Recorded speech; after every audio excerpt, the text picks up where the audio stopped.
I, Jake, 32M, never imagined I'd be in this situation. My wife Sarah, 30F, and I moved to Boulder, Colorado last year for her new job at a tech startup. We were college sweethearts, meeting during our sophomore year at UCLA. After graduation, we both landed jobs in San Francisco and got married 2 years later.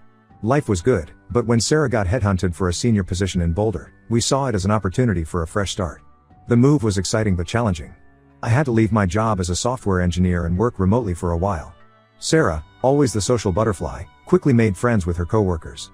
I, on the other hand, struggled to connect with people. My social anxiety, which I've dealt with since high school, made it hard to put myself out there.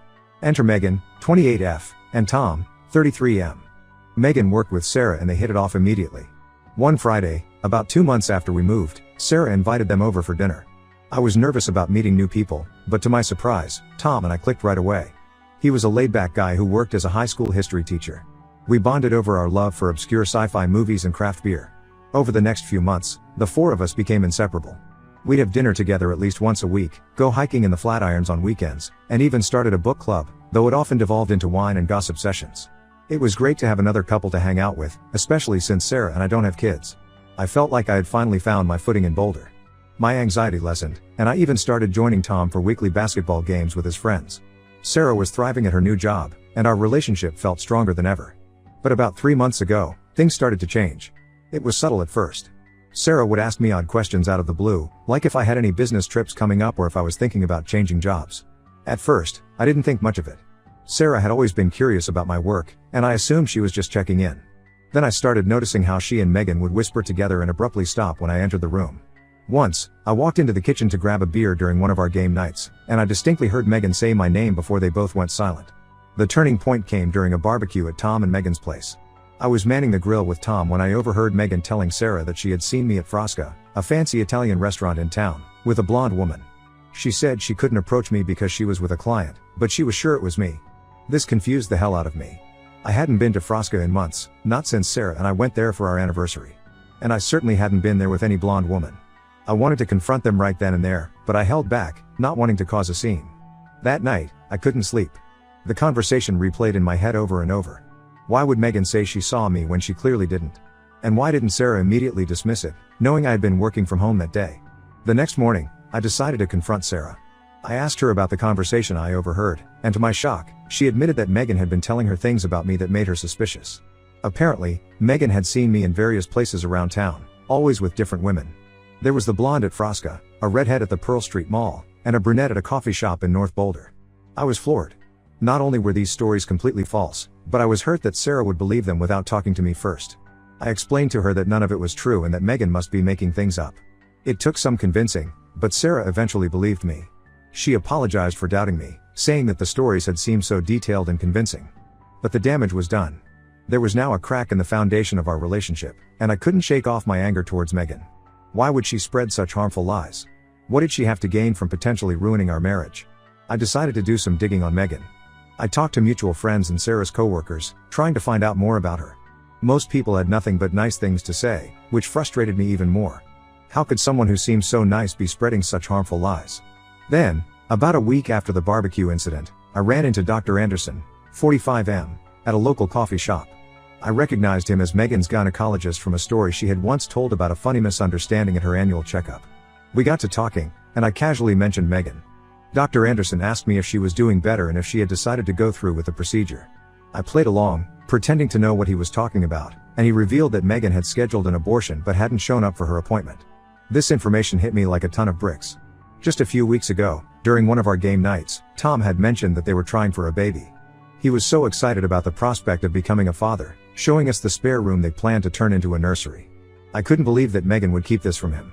I wrestled with what to do with this information for days. On one hand, I felt Tom had a right to know. He was my friend, and the thought of him being in the dark about something so important didn't sit right with me. On the other hand, it wasn't my place to reveal such personal information.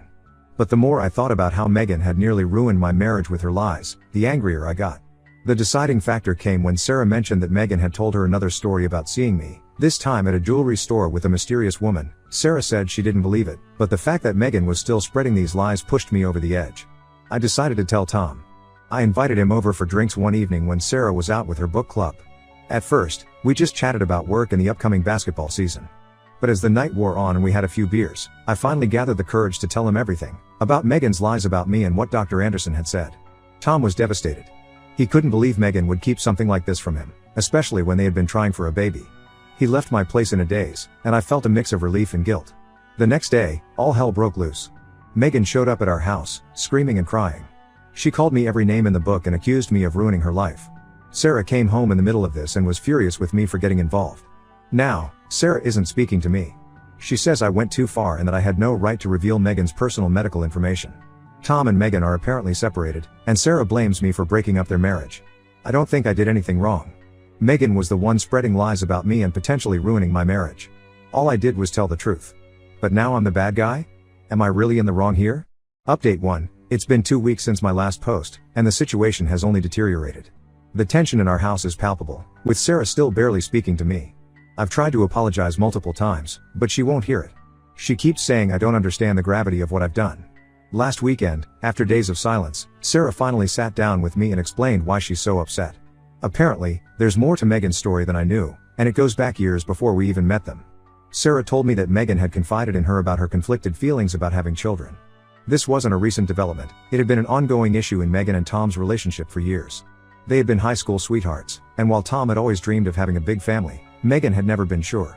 According to Sarah, when Megan and Tom got married 6 years ago, they had agreed to wait a few years before starting a family. Megan wanted to focus on her career, and Tom was supportive at first.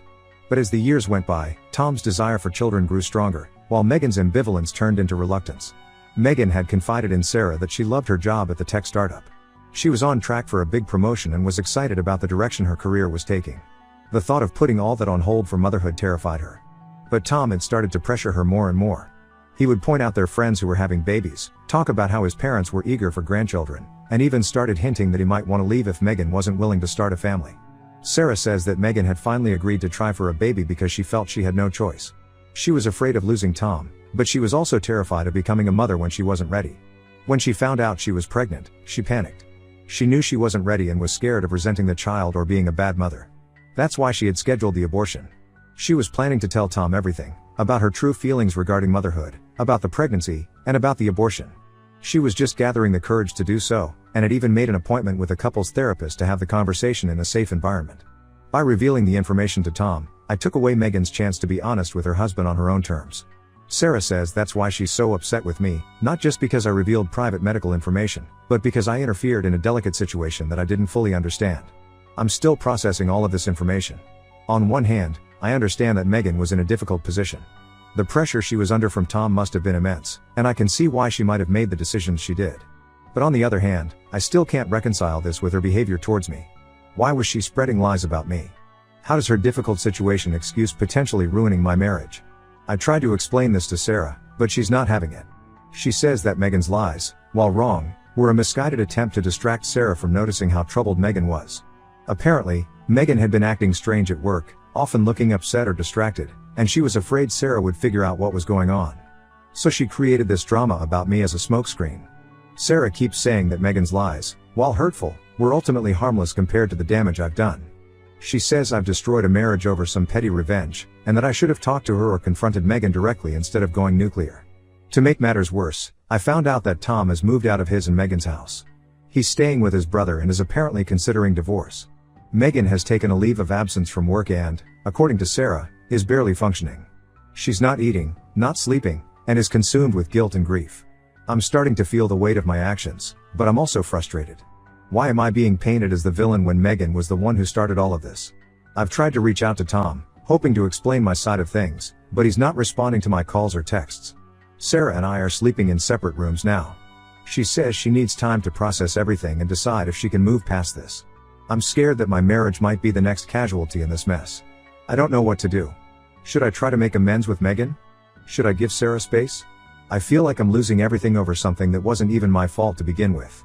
The irony of the situation isn't lost on me. In trying to protect my marriage from Megan's lies, I might have inadvertently ruined it myself. Update 2. It's been a month since my last update, and things have taken an unexpected turn.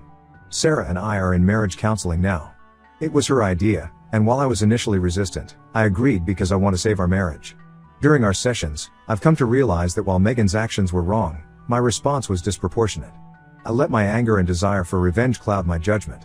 The counselor helped me see that I could have handled the situation differently, perhaps by confronting Megan directly or discussing it further with Sarah before taking such drastic action. Our counselor, Dr. Martinez, has been instrumental in helping us navigate this situation. She's encouraged us to communicate more openly and to try to understand each other's perspectives. It's been challenging, but also enlightening. Sarah has admitted that she should have trusted me more and not let Megan's lies affect our relationship. We've had long conversations about trust and communication, and we're slowly rebuilding what was broken. As for Megan and Tom, they're also in counseling. Tom reached out to me last week, which was unexpected. He was angry at first, understandably so. But he said that after some reflection and counseling sessions, he realized that Megan's lies about me were a symptom of larger issues in their relationship. Tom confessed that he had been putting a lot of pressure on Megan to have children, even though she had expressed doubts. He said he realizes now that he wasn't listening to her fears and concerns, and that he had made her feel like she had no choice. He thanked me for bringing everything to light, even if the way I did it wasn't ideal. Megan, on the other hand, still isn't speaking to me. Sarah says she's working through a lot in therapy and needs time. I understand that, and I'm giving her space. Sarah has maintained her friendship with Megan, which was initially hard for me to accept. But our counselor has helped me see that it's possible for Sarah to be friends with Megan while still being committed to our marriage. This whole experience has been a wake-up call for me. I've realized how easily relationships can be damaged by miscommunication and rash actions. Sarah and I are working on being more open with each other and not letting outside influences affect our marriage. Dr. Martinez has also helped me confront some of my own issues. My social anxiety, which I thought I had under control, clearly played a role in how I handled this situation. I'm now seeing a therapist individually to work on these issues. I'm not sure what the future holds, but I'm committed to learning from this experience and being a better partner and friend. Sarah and I have a long way to go, but I'm hopeful that we can come out of this stronger. Update 3, it's been 6 months since this whole ordeal began, and I wanted to provide a final update. A lot has changed, and I've done a lot of reflecting. Sarah and I are in a much better place now. Our marriage counseling sessions with Dr. Martinez have been incredibly helpful. We've learned to communicate better and to trust each other more. We've also set clearer boundaries with friends and agreed to always discuss any concerns directly with each other before letting them affect our relationship. One of the biggest lessons I've learned is the importance of empathy.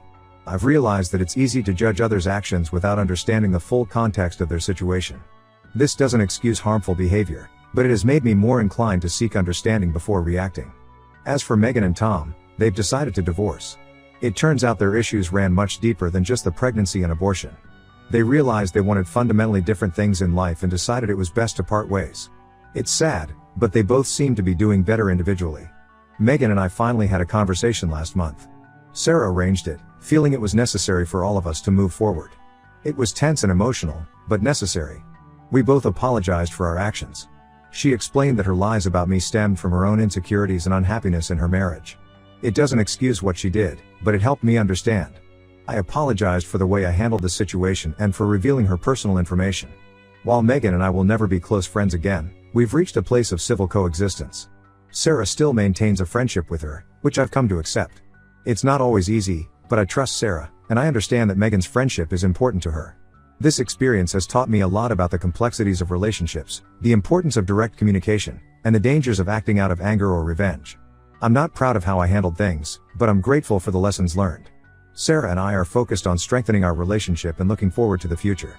We're even talking about starting a family of our own now, a conversation that this whole experience has made us approach with more honesty and openness. To everyone who offered advice and support throughout this journey, thank you. Your perspectives helped me see things more clearly and contributed to the positive changes in my life.